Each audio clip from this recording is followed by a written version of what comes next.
प्लवायेते अत्रिडायज्ञरूपाम् अष्टादशोक्तमवरं येषु कर्म एतच्छ्रेयो ये विनन्दन्ति मूढा जरा मृत्युं ते पुनरेवापियन्ति जरा मृत्युं ते पुनरेवापियन्ति।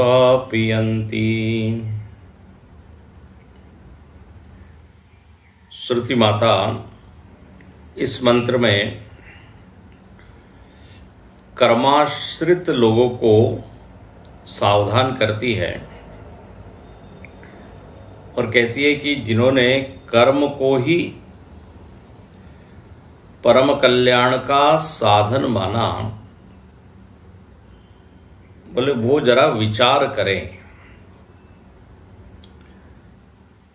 क्योंकि ये कर्म जो है प्लवा का अर्थ है जो बहने वाला है, जो विनाशी है। और श्रुति स्वयं कहती है अद्रुड़ा। अद्रुड़ा के ऊपर भाष्यकार अर्थ करते हैं अस्थिराः। तो ये श्रुति की टिप्पणी है कि कर्म की नौका, कर्म का जो साधन है या वाहन है, उसमें ये दोष है। लौकिक जगत में कर्म की बड़ी महिमा है। कर्म से ही व्यक्ति बड़ी बड़ी उपलब्धियां प्राप्त करता है। लेकिन यहां श्रुति कहती है कि उसका दूसरा पक्ष भी जरा देख लीजिए। कर्म को कर्तव्य के रूप में हम कर रहे हैं तो ठीक है, आलसी होने से तो निश्चित ही बेहतर है। कर्म उपयोगी है नो डाउट, लेकिन कर्म हमको ध्येय की प्राप्ति करा देगा ये नहीं है। मतलब जैसे पैसे से अपना जीवन चलता है, धन की जरूरत है, लेकिन हम कहें कि धन हमको मोक्ष दिला देगा, धन की प्राप्ति कर लेंगे तो हम सारे बंधनों से मुक्त हो जाएंगे, ये समझ, ये विचार अविद्याजन्य है, गलत है। तो यहां कर्म की सीमा बताती है। कर्म की बाउंड्री है भाई, यहां तक आप ले जा सकते हैं, क्योंकि कर्म के जितने घटक है ना, जिससे कर्म का संपादन होता है, जो कारक है, वो सब कारक कैसे हैं? अनित्य है। कर्म संपादित करने वाली जितनी चीजें हैं वो सब अनित्य है।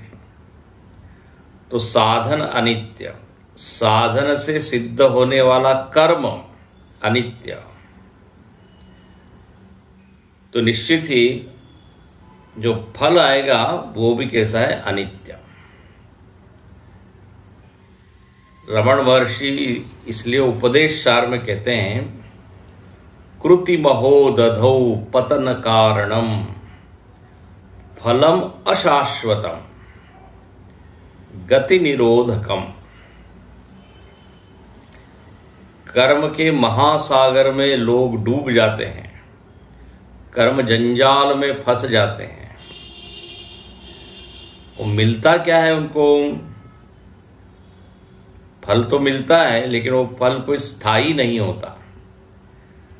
चाहे जो परिस्थिति आप निर्माण कर लें कर्म से, शोभनतम परिस्थिति, लेकिन वह फिसल जाती है, क्योंकि वो बहने वाली चीज है, चलने वाली चीज है।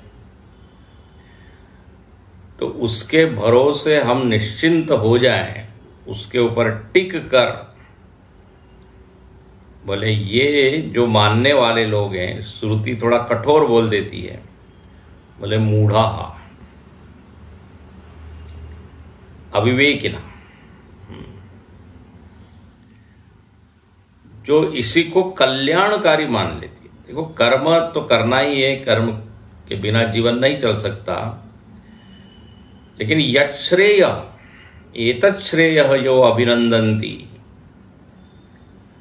श्रेय का मतलब होता है कल्याण, है ना। एक होता है प्रेय, एक है श्रेय। गीता में भगवान से अर्जुन बार बार कल्याण की ही बात पूछता है। यश्रेयस्यात् निश्चितम ब्रूहि तन्मे, जिसमें मेरा कल्याण है वो बताइए। तो यहां श्रुति भी सारे साधकों को सावधान करती है। तो कल हमने कुछ भाष्य देखा था, आधा भाष्य देख लिया था, 5-6 पंक्तियां देख ली थी। तो कहते हैं ये प्लवा ही एते अदृढ़ यज्ञ रूपा। तो यहां लिखते हैं, ये आप ऊपर से 5वीं पंक्ति देखिए भाष्य की, अतः तेषाम अवर कर्माश्रयाणाम अष्टादशानाम अदृढ़तया प्लवत्वात् प्लवते। बोले जो भी कर्म आप कर रहे हैं उसके बहुत सारे अवयव अंग घटक होते हैं। अब जैसे यहाँ यज्ञ का उदाहरण दिया कि एक यज्ञ है जिसमें 18 लोगों की जरूरत है। तो बोले सबके सब कैसे है, प्लवत्वात् प्लवते। ये सब अनित्य है, अस्थिर है, चलने वाली है। तो प्लवते सह फलेन तत्साध्यम कर्म, उससे जो साध्य मिलेगा वो साध्य भी कैसा होगा, विनाशी ही होगा। साधन विनाशी तो साध्य भी विनाशी। और यहां भाष्यकार एक उदाहरण देते हैं, कुंड विनाशादिव क्षीर दध्यादिनाम तत्स्थानाम नाश। कुंड है, कुंड एक पात्र है, गमला है या घट है। अब उसके अंदर आपने दूध दही रखा है, क्षीर दध्यादिना। अब वो घट तो टूटने वाला है, तो घट टूटेगा तो उसके अंदर जो रखी हुई वस्तु है वो भी सारी बह जाएगी, गिर जाएगी, मिट्टी में मिल जाएगी, लिटरली मिट्टी में मिल जाएगी। घट रखा है जमीन पे, फूट गया, अब क्या हुआ? आपने ऐसी चीजों में वो वस्तु रखी जो स्वयं कैसी है, टूटने फूटने वाली है। तो तत्स्थानाम नाश, उसके अंदर जो रखी हुई चीज। तो कर्म मानो कि एक पात्र है, एक आधार है, उससे होने वाली, प्राप्त होने वाली चीज भी क्या हो जाएगी, फिर नष्ट हो जाएगी। यतः एवं, चूंकि इस तरह ये सत्य है, इसलिए जो लोग इसको श्रेय मानते हैं उनको जरा विचार करना चाहिए। यतः एवं एतत् कर्म श्रेयः श्रेयकरणम इति। श्रेय के ऊपर क्या भाष्य लिखा, श्रेयकरणम। बोले बस इसी से हमारा कल्याण हो जाएगा। ये अभिनंदन्ति, अभिनंदन का अर्थ क्या करते हैं, अभिरुष्यन्ति, बड़े हर्षित होते हैं। बस अब हम इतनी मेहनत कर रहे हैं, इतना कर्म कर रहे हैं, वी आर डायनेमिक पीपल, दिन रात लगे हुए हैं। किसके लिए? धन के लिए, पद के लिए, यश के लिए। भाई यही तो सब चीज मिलेगी कर्म से, और क्या है। अच्छा, इनको इसी में मजा आ रहा है। बोले बस आफ्टर ऑल स्वामी जी, हमने इतने दिन मेहनत की तब जाके हम, तो अभी ऋष्यंती, दे आर हैप्पी, अभिनंदन, अभिरुष्यंती। श्रुति यहाँ पे कहती है, अरे मूढ़ा अविवेकिनः मूढ़ाः, आप जिसको समझ रहे हैं कि यही हो गया फाइनल अंतिम, बोले ये आपके विचार की न्यूनता है। विचार में अभी न्यूनता है, अपूर्णता है, अधूरा विचार है। इसलिए श्रुति सीधे सीधे मूढ़ा ही बोल देती है। अब दुनिया में यदि किसी को कोई बहुत बड़ा डायनामिक और कर्मी है, उसको मूढ़ बोल देंगे तो लोग बोलेंगे क्या, मतलब आप क्या आलसी लोगों की प्रशंसा करना चाहते हैं?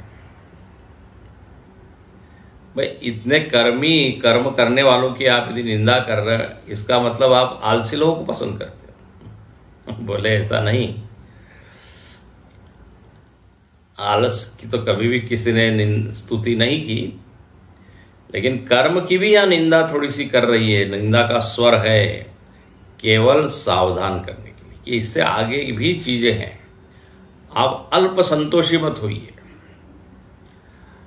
कोई विद्यार्थी उसको 40 नंबर आ गए, बोले बहुत हो गया, बस अब इससे आगे तो क्या है।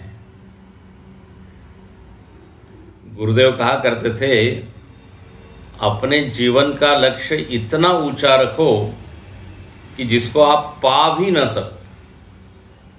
अब इतना ऊंचा लक्ष्य रखो जिसको आप पा नहीं सकते, तो उसका फल क्या होगा? आप अधिक अधिक मेहनत करेंगे, अपने भीतर की शक्ति अभिव्यक्त होगी, तो इन दैट प्रोसेस, उस प्रक्रिया में अपने आप हम आगे बढ़ते जाएंगे। तो यहां पर कहते हैं, जो कर्म का ही अभिनंदन करते हैं मूढ़ा। और फिर क्यों ऐसा श्रुति कह रही है? बोले क्योंकि जरा मृत्युम ते पुनरेवा पियंती, क्योंकि कर्म से उपलब्धि क्या होगी? जरा मृत्यु। जरा मतलब वृद्धावस्था। वृद्धावस्था आएगी मतलब पहले आप युवा बनेंगे, युवा बनेंगे मतलब पहले आप किशोर बनेंगे, बच्चे बनेंगे, मतलब जन्म होगा, सीधी बात। जन्म होगा तभी बूढ़ापा आएगा, बूढ़ापा आएगा तो उसके बाद मरण होगा। तो जरा मृत्यु नहीं बोले इतना हमने बढ़िया कर्म किया है तो हमको तो अच्छे लोगों की प्राप्ति होगी, स्वर्ग में तो हमारी सीट रिजर्व हो जाएगी। आफ्टर ऑल हमने इतने यज्ञ किए हैं, स्वाहा स्वाहा इतने हवन किए हैं, और कोई उसमें हमने क्या मिस नहीं किया है, जो काम करना था बिल्कुल किया है। तो यहां भाष्यकार कहते हैं, ऑफ कोर्स आपको स्वर्ग में जरूर आपकी गति होगी, लेकिन जरा मृत्युम किंचित कालम स्वर्गे स्थित्वा, कितनी देर स्वर्ग में? किंचित काल, 10, 20, 50 साल, 100 साल, और क्या। तो किंचित कालम स्वर्गे स्थित्वा पुनरेवापि यन्ति, फिर आ जाएंगे। भूयोपि गच्छन्ति, पुनः का अर्थ भूय, भूय मतलब फिर से। कई बार हमने ये उदाहरण दिया है, जैसे हम घूमने जाते हैं तो किसी होटल में रहते हैं, मजा करते हैं, सब बढ़िया एंजॉय करते हैं सारी फैसिलिटीज, कितने दिन? होटल मैनेजर कहता है चेकआउट टाइम आपका ये है, 5 बजे, 10 बजे, व्हाटएवर। ये थोड़ी कि हमेशा के लिए बस अब 5 स्टार होटल का आनंद ले। जितना हमने जमा कराया है पैसा, बस। तो ऐसा ही यहां पर है। इस तरह श्रुति ने का विचार कीजिए, विचार कीजिए। प्लवायेते अदृढ़ा यज्ञ रूपा अष्टादशोक्तम अवरम येषु कर।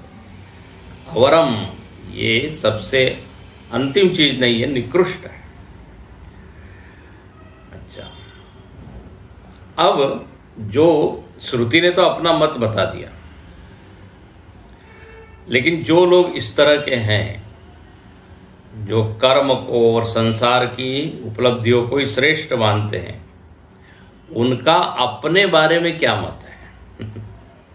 तो आगे के 2 मंत्रों में अपने बारे में उनकी क्या समझ है, क्या विचार है, उसका वर्णन है।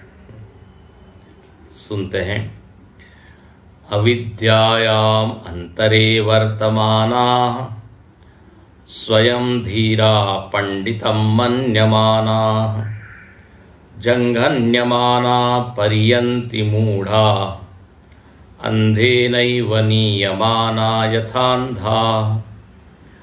अविद्यायाम् अंतरे वर्तमानाः स्वयं धीरा पंडितं मन्यमाना जंघन्यमाना पर्यन्ति मूढ़ा अंधेनैव नीयमाना यथान्धाः। अब कहते हैं ऐसे लोग जिनकी कर्म में बड़ी निष्ठा है, कर्म से वो बड़ी बड़ी चीजें प्राप्त कर लेते हैं, अब उनको लगता है कि वो बड़े पंडित हैं। स्वयं धीरा, धीमंत मतलब हमने बहुत बुद्धिमानी का काम किया है।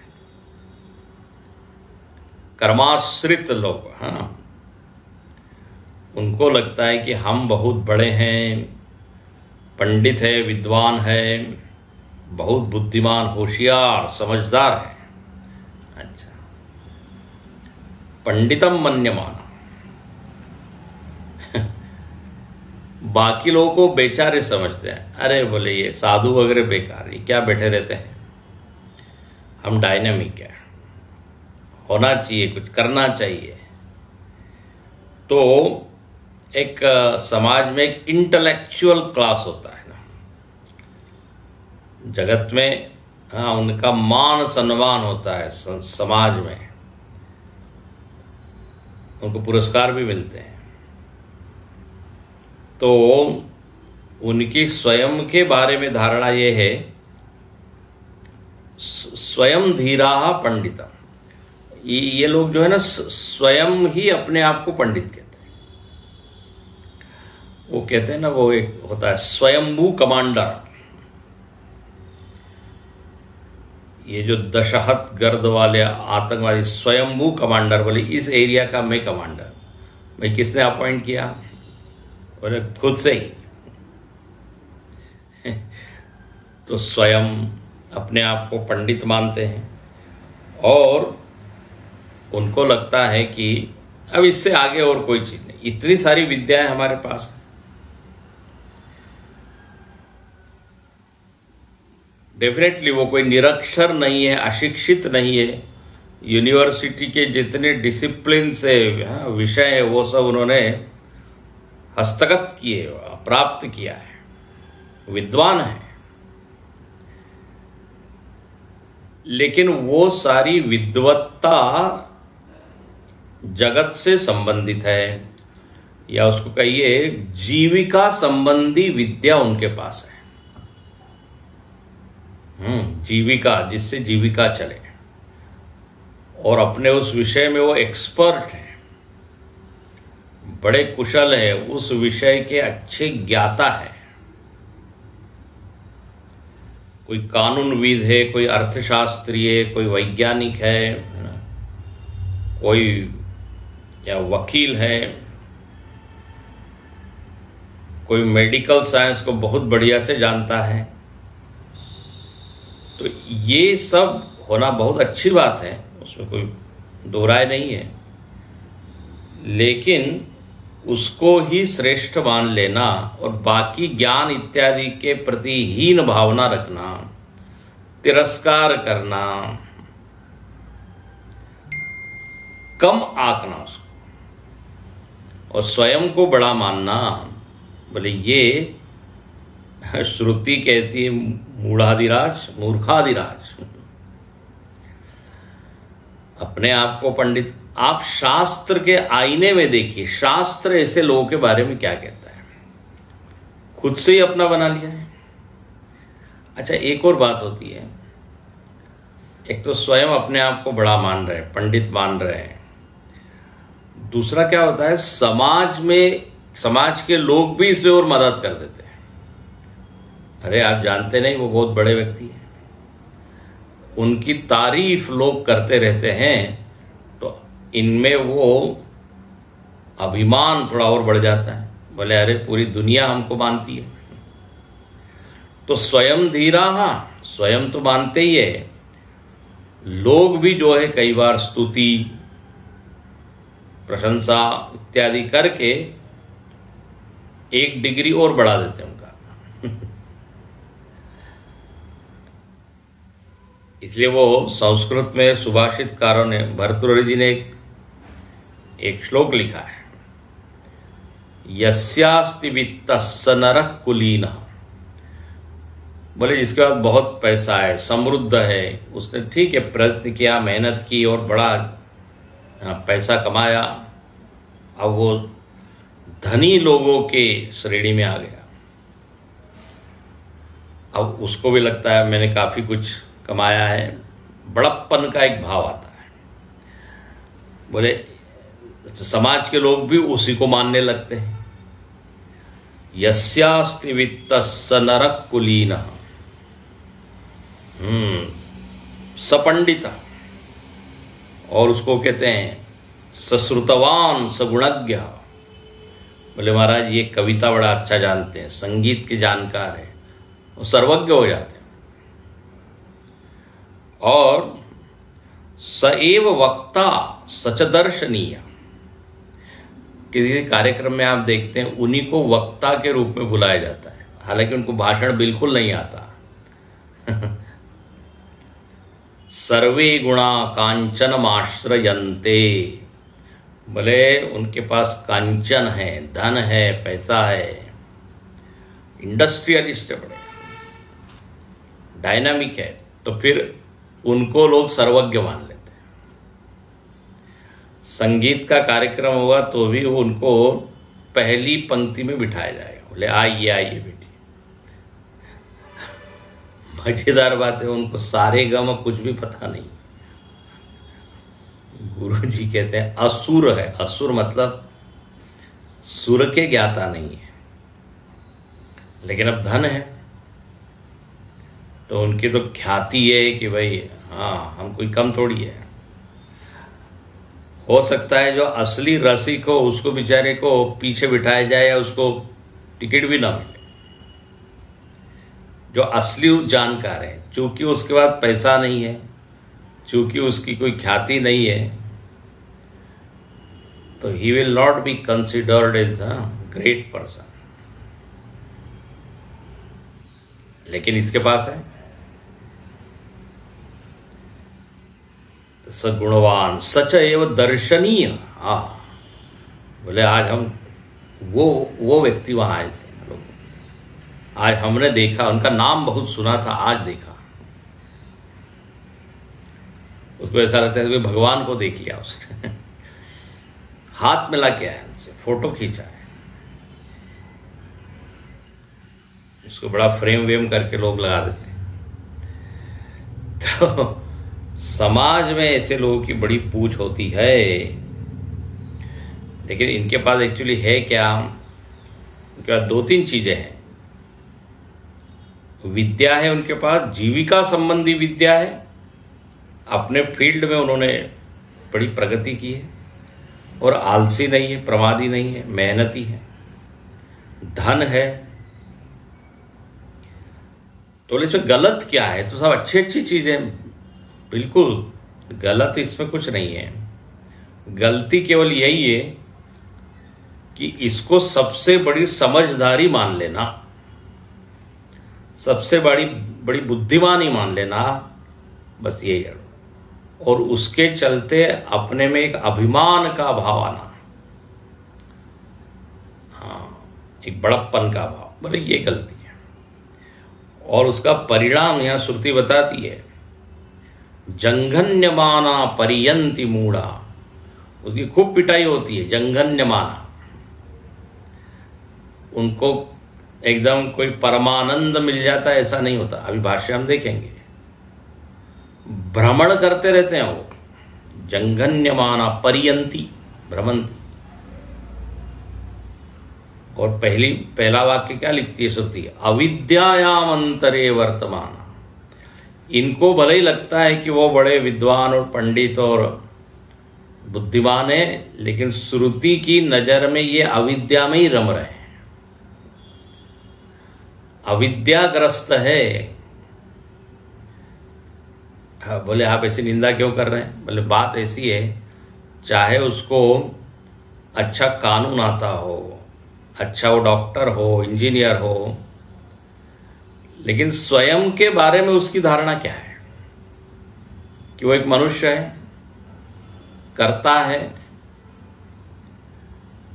मतलब अपने स्वरूप के प्रति तो अनभिज्ञ ही है ना। एक विषय के बारे में बड़ा ज्ञाता है, लेकिन व्हाट अबाउट स्व? और वो तो जो सत्य है उससे वो बहुत दूर है। इसलिए यहां श्रुति कहती है अविद्यायाम अंतरे, अंतरे मतलब मध्य, चारों ओर अज्ञान ही अज्ञान है उनका, स्वयं के बारे में, जगत के बारे में, सुख के बारे में, दुख के बारे में जो उनकी धारणाएं हैं वो प्रामाणिक नहीं है, वो गलत है। इसलिए श्रुति यहां उनको मूढ़ कह रही है। कोई श्रुति को शौक नहीं है ऐसे। श्रुति तो वही हम लोगों का हित चाहती है, परम हितैषिणी है, हंसी उड़ाने के लिए नहीं हंसी उड़ा रही है। बोले जरा चोट लगेगी तो आप जरा जागेंगे और बोलेंगे क्या है भाई, हमने तो इतना सब प्राप्त किया है, अभी क्या चीज रह गई है? बोले हाँ, असली चीज तो रह गई है। जो भी चीज हमने मानी वो सब अविद्याजन्य ही मानी हुई है, अविद्या से सिद्ध होने वाली चीज ही सत्य मान ली है। इसलिए अविद्यायाम अंतरे स्वयं धीरा पंडितम मन्यमाना। हम जो अपने आप को मान रहे हैं उसको पहले चेक कर लीजिए, वो बड़े लोगों ने, जो मतलब ज्ञानी लोग हैं, उन्होंने क्या कहा है, किसको पंडित कहा है। आप तो जानते हैं, आपने गीता भी पढ़ी है, सुनी होगी। तो गीता में पंडित की परिभाषा है जो आत्मा को जाने वो पंडित है। पंडा बुद्धि कही है। पंडा बुद्धि मतलब सद असद विवेकिनी बुद्धि, जो सद असत को अलग करे, जो ये समझे कि क्या अनात्मा है, क्या आत्मा है, कौन मैं हूं और क्या मैं नहीं हूं। ये जो जानता है वो है पंडित।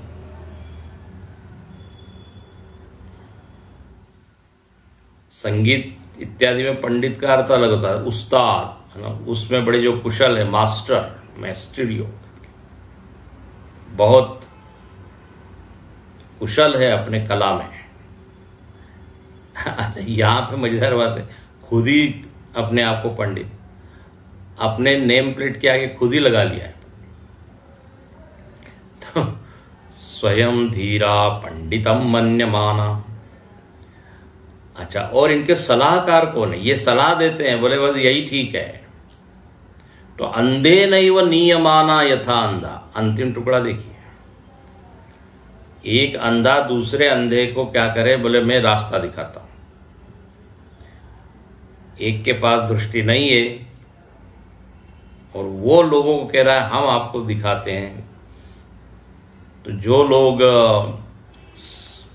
स्वयं ही अज्ञान में हैं, वो यदि किसी का मार्गदर्शन कर रहे हैं तो ऐसा ही है, एक अंध दूसरे अंध को जो है ले जा रहा है।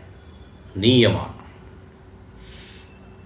यहां भाष्यकार लिखते हैं किंच अविद्यायाम अंतरे।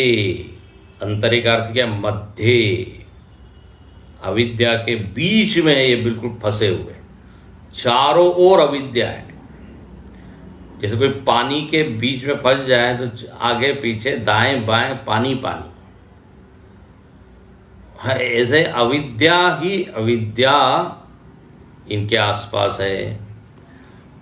अविवेक प्रायः, प्राय प्राय क्या है, अविवेक ही है। मतलब सामान्य विवेक तो उनके पास है, लेकिन जो आत्मानात्मा विवेक, सत्य असत्य का विवेक, वो नहीं है। और अपने आप को कर्ता मान रहे हैं, ये अविद्या की जन्य है। भोक्ता मान रहे हैं, ये अविद्या जन्य है। मैं पैदा हुआ हूं, मैं मरूंगा, ये भी क्या है, अज्ञान ही है। तो जीविका से संबंधित जितने विषय हैं उनमें तो वो प्रवीण है, लेकिन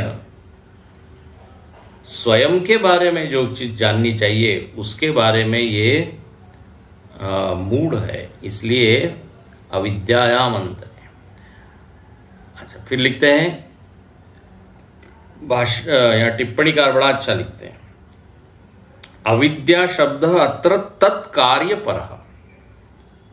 अविद्या में वो है, मतलब अविद्या से उत्पन्न जितनी चीजें हैं उसी को जो सत्य माने हुए हैं। तथा च, यहां टिप्पणीकार बिल्कुल नीचे है 29वें पेज के नीचे, तथा च अविद्यायाम इति अस्य अविद्या कार्ये संघातः इत्यर्थ। बहुत ही अच्छा लिखा। बोले अविद्या का जो कार्य है, अविद्या का जो फल है, वो क्या है, संघात। और संघात का अर्थ है ये शरीर। अब ये तो आपने पढ़ा हुआ है केनोपनिषद में, कार्य करण संघात। ये इसका मूल क्या है, अज्ञान। अज्ञान से ये सारी चीजें उत्पन्न हुई है। तो ये शरीर जो है संघात, तद अंतरे, उस शरीर में ही ये अपने आप को मानते हैं। तद अंतरे तन मध्यवर्ती अंतःकरणे, बोले संघात है, इस संघात के अंतर्गत एक अंतःकरण है, मन, सूक्ष्म शरीर।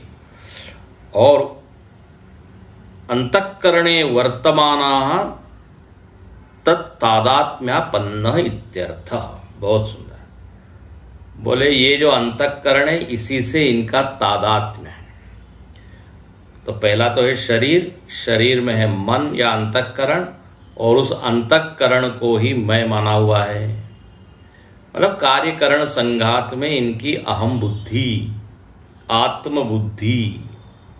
तो आप जरा बताइए, श्रुति ऐसे व्यक्ति को कैसे विद्वान कहेगी, पंडित कहेगी? जो कार्यकरण संघात में तादात्म्य किए हुए हैं और उसके गुणधर्म अपने गुणधर्म मान रहा है।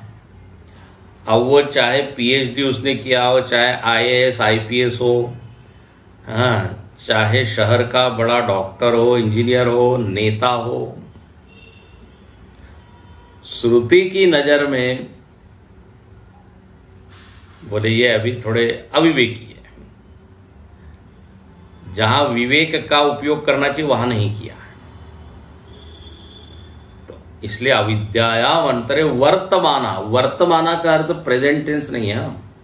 ये वर्तमान शब्द का अर्थ है वर्तन करने वाले, अविद्या में ही घूम रहे हैं, ये अर्थ है। ये वर्त धातु, वर्तते, वर्तन मतलब व्यवहार। तो वर्तमाना, कोई चाहे कितना ही बड़ा व्यक्ति क्यों न हो जाए, लेकिन अध्यात्म की दृष्टि से बड़ा व्यक्ति वही है जो आत्म तत्व को जाने, स्वयं को जाने, क्योंकि उसी में उसका कल्याण है, हित है, मोक्ष है। महर्षि पतंजलि जी ने 5 क्लेश लिखे हैं। उस 5 क्लेश में एक क्लेश है अस्मिता क्लेश। अस्मिता क्लेश में अस्मि, मैं ऐसा हूं, मैं इतना हूं, हम पंडितः, यह अस्मिता क्लेश है। अहम कृतार्थ, अहम धन्य, अस्मिता क्लेश। अविद्या, अस्मिता, राग, द्वेष, अभिनिवेश, ऐसे 5 क्लेश कहे गए। तो अविद्या के बाद तुरंत लिखा है अस्मिता क्लेश। अस्मि मतलब हूं, जो गलत हम अपने आप को मानते हैं, मैं ऐसा हूं वैसा हूं, तो बोलिए अस्मिता क्लेश। जो यहां लिखा है अहम धीरः, धीरोस्मि, पंडितोस्मि, विद्वानोस्मि, मुक्तोस्मि, बलवानस्मि, 16वें अध्याय में आता है। ईश्वरोहम, हाँ, आसुरी प्रकृति के लोगों का वर्णन है। हाँ, अपने आप को ईश्वर मानता है। तो बोले ऐसे लोग सत्य से बड़े दूर हैं। तो अविवेक प्रायः स्वयं, स्वयं के ऊपर लिखते हैं वयमेव धीराः धीमन्तः, बोले हम ही है। यदि कोई बुद्धिमान है तो हम ही है। कई बार ये जो बड़े बड़े नेता लोग होते हैं, उनको कोई कुछ बात कहता है, बोले हम जानते हैं। इन नेता लोगों की बड़ी मजेदार बात है, वो सर्वज्ञ होते हैं। एक दिन रक्षा मंत्रालय संभालते, दूसरे दिन वित्त मंत्रालय, तीसरे दिन विदेश मंत्री, चौथे दिन कृषि मंत्री, सारे विषयों का ज्ञान हो जाता है। और कैसे क्या वो करते हैं, वो आश्चर्य है। अच्छा, उनको कुछ बोला जाए, बोले धीमंत। लौकिक धीशालिन, टिप्पणीकार लिखते हैं लौकिक, थोड़ा बहुत उनको ज्ञान है लौकिक चीजों का। तो धीराः धीमन्तः पंडिताः, समाज में है लोग पंडित, जानते हैं। विदित वेदितव्या, जो जो चीज जानने योग्य है, मतलब लौकिक, दुनिया की, प्रापंचिक, उसको वो जानने वाले हैं। ठीक है, मूढ़ता से तो अच्छा है, बिना पढ़े रहने से तो अच्छा है। लेकिन गड़बड़ क्या होती है, बोले इसके आगे उनको कुछ दिखता नहीं है।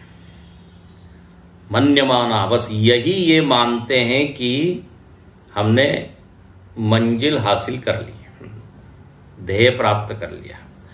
और अब परिणाम क्या होता है, आत्मानं संभावयन्तः, बस ये गलती हो गई। आत्मानं संभावयन्तः, स्वयं को बड़ा वो पूजित, बोले हम ही क्या है, पूजा के योग्य है, थोड़ा एक मान आ जाता है। और यदि उनको कोई पूछता नहीं है तो उनको लगता है अपमान हो गया।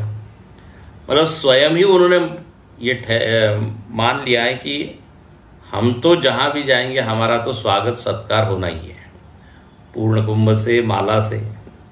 और वो जब नहीं होता तो फिर अरे भाई किसने कहा है आप ऐसे, वेदों ने कहा है क्या, शास्त्र ने कहा है क्या। तो आत्मानं संभावयन्त, और ऐसे लोगों की क्या स्थिति होती है, जंगन्यमाना पर्यंति मूढ़ा।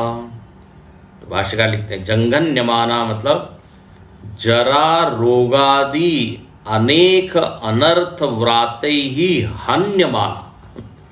हन्यमाना मतलब पिटाई होती है उनकी, कुटाई होती है। क्या हन्यमाना का मतलब बार बार उनके ऊपर आघात होते रहता है, बार बार दुख मिलते रहता है।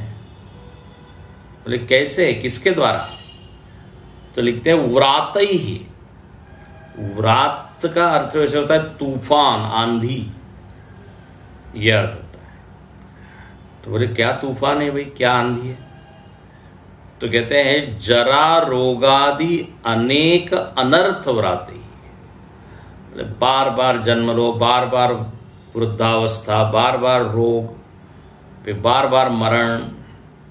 जब मरण होता है तो व्यक्ति को बड़ा दुख होता है कि सब कुछ हमने इतना कमाया, इकट्ठा किया, अब ये सब यहीं छूटेगा। एक कला चलो अब अकेला ही जाना है, तो बड़ा दुख होता है। जीते जी हम अनुभव करते हैं, कोई अपनी प्रिय चीज छूट जाती है, टूट जाती है, तो कितना दुख होता है। अब कल्पना कीजिए, इतना पूरा प्रपंच बनाया और वो सब यही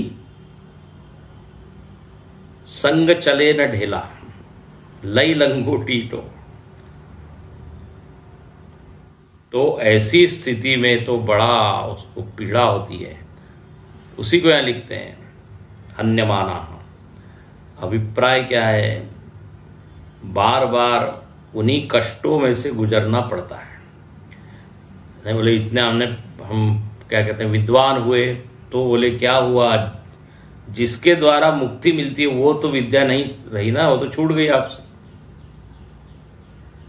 और थोड़ी यदि विनम्रता होती, थोड़ा यदि विनय होता तो शायद प्रयत्न करते, लेकिन अब स्वयं ही मान लिया कि बस अब हम तो हो गए। उसको एक शब्द आता है बन चुके, हम बन गए। किसी भी कला में व्यक्ति की प्रगति तभी होती है जब बार बार ये लगे कि अभी और चाहिए और चाहिए, अभी हमारे में कमी है, तब तो फिर आगे बढ़ा जाता है। अब पहले ही मान लिया कि हमने सब कुछ पा लिया, तो फिर कैसे वो आत्म तत्व की ओर बढ़ेगा, आत्मविद्या या अध्यात्म की ओर बढ़ेगा। तो अनर्थ व्राते हन्यमाना भृशम, भृशम मतलब भरपूर, बार बार, पीड्यमाना।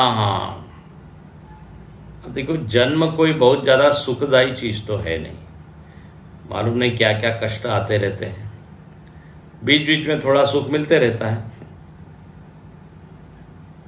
गुरुदेव कहते थे जैसे कोई भोजन आपको परोसा गया हो और उसमें यदि कोई बढ़िया स्वादिष्ट चीज नहीं हो, एक कोने में एक चटनी पड़ी हुई है उसमें थोड़ा टेस्ट है, तो व्यक्ति क्या करता है दूसरी चीजें खाता है, लेकिन बीच बीच में वो चटनी चख लेता है, उससे थोड़ा स्वाद बना रहता है जीभ में। तो वो कहते थे कि दुनिया में भगवान थोड़ा थोड़ा सुख चटा देते हैं ताकि आप जीते रहो, लेकिन ज्यादातर तो गड़बड़ चीजें ही बहुत है। कभी इच्छा पूरी नहीं हो रही है, तो कभी अपमान हो रहा है, तो कभी किसी ने कुछ बोल दिया, तो कभी रोग आ रहे हैं, रोग ठीक ही नहीं हो रहा है, मतलब क्या क्या पीड्यमाना। परियंती मूढ़ाः, परियंती मतलब विभ्रमंती, भ्रमण कर रहे हैं, बस यहां से वहां से वहां फेंके जा रहे हैं, इस होते हैं। जबरदस्ती, बरियाई, कुटिल कर्म ले। तुलसीदास जी ने एक भजन लिखा है, जहां जहां अपनी बरियाई। बोले मेरे को कर्म जो है जबरदस्ती ले जाते हैं, I don't want to go. बोले नहीं, कर्म ऑर्डर देता है, चलो आपने ये किया है तो अब जाना तो पड़ेगा। तुलसीदास जी ने एक भजन लिखा है, यह विनती रघुवीर गोसाई, उसमें पंक्ति आती है, कुटिल कर्म ले जाही मोई, जह जह अपनी बरी आई, तह तह जनि छिन छोह छांडियो, कमठ अंड की नाई। वहां पे विनती करते हैं गोस्वामी जी की, भगवान ये कर्म तो हमको घुमाते रहते हैं, तो हम आपको भूल जाते हैं, इतना मैं व्यस्त हो जाता हूं। तो भगवान ने कहा दिस इज योर प्रॉब्लम, हम क्या करें।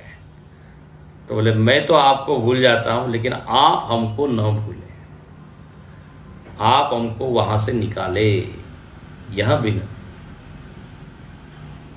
तो परियंती भ्रमंती मूढ़ा, और अंधे नैव नीयमाना यथांधा। भाष्यकार लिखते हैं दर्शन वर्जितत्वात् अंधेन। अंध मतलब क्या है, तो दुर्भाग्य से जिसके पास जो करण है देखने का वो नहीं है। तो बोले अब ठीक है, उसके पास नहीं है तो वो नहीं देख पा रहा है, तो कम से कम वो दूसरे को तो न कहे ना कि यही बात सही है जो मैं कर रहा हूं। यहां लिखते हैं गड़बड़ ये क्या करते हैं, दूसरों का भी मार्गदर्शन कर रहे हैं। अरे बोले अध्यात्म वगैरह सब बेकार है, टाइम पास है, टाइम पास करने की चीज है। जिसके पास कुछ करने को नहीं होता वो लोग ये सब पढ़ते वगैरह। अब इस तरह से मार्गदर्शन कर रहा है और दूसरा भी कहता है वो यस ऐसा है क्या, ठीक है। तो अब एक अंधा दूसरे अंधे का मार्गदर्शन कर रहा है। दर्शन वर्जित, जो सही दर्शन करने वाली चीज है उससे तो ये वर्जित है, आत्मदर्शन किया नहीं है। तो दर्शन वर्जितत्वाद अंधेन एव अचक्षुषकेण अचक्षुष्केणैव, जिसके पास नेत्र नहीं है उसके द्वारा क्या किया जा रहा है, नियमाना, ले जाया जा रहा है। ब्लाइंड लीडिंग ब्लाइंड्स कहते हैं ना, नियमाना प्रदर्शमाना मार्ग, वो मार्ग को दिखा रहा है। यथा लोके अंधा अक्षिरहिता, जैसे लोक में किसी के पास नेत्र नहीं हो और वो कह रहे कि हमारे पीछे आओ हमारे पीछे आओ, तो बोले उस पीछे जाने वाले का क्या हाल होंगे। तो भाष्यकार यहाँ लिखते हैं गर्त कंटकादो पतंती, ले आओ, वो जो है गिर जाते हैं, खुद तो गिरता है वो, दूसरा भी कांटों में, खड्डे में, गड्ढे में, पतंती। तो हम भी डूबेंगे और आपको भी ले डूबेंगे, ये स्थिति हो जाती है। इसलिए यहां श्रुति थोड़ा सा कठोर बोलती है और समझाती है, हंसी उड़ाने के लिए नहीं बल्कि दृष्टि को सुधारने के लिए। तो ये तो हो गई बात। तो स्वयं ये लोग ऐसा मानते हैं और स्वयं की दृष्टि में पंडित, लेकिन श्रुति के दृष्टि में मूढ़। अच्छा, आगे एक और मंत्र लिख दिया अविद्यायाम बहुधा वर्तमानाम वयम कृतार्था इत्यभिमन्यन्ति बालाः यत्कर्मिणो न प्रवेदयन्ति रागात्तेनातुरा क्षीणा लोकाश्चवन्ते। अविद्यायां बहुधा वर्तमाना वयं कृतार्था इत्यभिमन्यन्ति बालाः यत्कर्मिणो न प्रवेदयन्ति रागात् तेनातुरा क्षीण लोकाश्चवन्ते। एक और डिग्री थोड़ी बढ़ा दी श्रुति ने, कहती है अविद्यायाम, ऊपर आया था अविद्यायाम अंतरे वर्तमाना, यहां एक नया शब्द डाल दिया बहुधा। बोले ये लोग जो आत्मा वगैरह को मानते नहीं, न उनकी उधर रुचि है, केवल बस प्रत्यक्ष कर्म कर्मफल। तो बोले बहुधा, वो तो बहुत प्रकार से अज्ञान में घिरे हुए हैं, बहुत प्रकार से, बहुधा देखेंगे इसका अर्थ। और वयम कृतार्था, ऊपर आया था स्वयं धीरा, अब बोले वयम कृतार्था, हम लोग कृतार्थ है। कृतार्थ का मतलब होता है जो करना था वो कर लिया, बस जीवन में जो जो चीज प्राप्त करनी थी वो हमने कर ली। उनको मालूम ही नहीं है क्या चीज प्राप्त करनी, जितना उनको दिख रहा है ना उनको लगता है यहीं तक रास्ता है, इसके आगे रास्ता है ही नहीं, और बोले हम पहुंच गए किनारे तक। कृतकृत्यता की अनुभूति, वयम कृतार्था। शंकराचार्य ने बहुत अच्छा इस पर भाष्य लिखा है। कृत प्रयोजना, कल देखेंगे। उनको लगता है कि हमारे जीवन का प्रयोजन सिद्ध हो गया, हम सेटल हो गए, हमने स्वयं पढ़ाई की, शादी इत्यादि हो गई, बच्चे हो गए, उनको पढ़ा दिया लिखा दिया, दे आर नाउ सेटल्ड, बस हो गया, अब इसके आगे कुछ नहीं। उनको लगता है जीवन का प्रयोजन यही है, सेटल होना। इसके ऊपर चिंतन कल करेंगे। तो भाषा यहाँ श्रुति कहती है ये बाला, ये बेचारे बच्चे हैं अभी।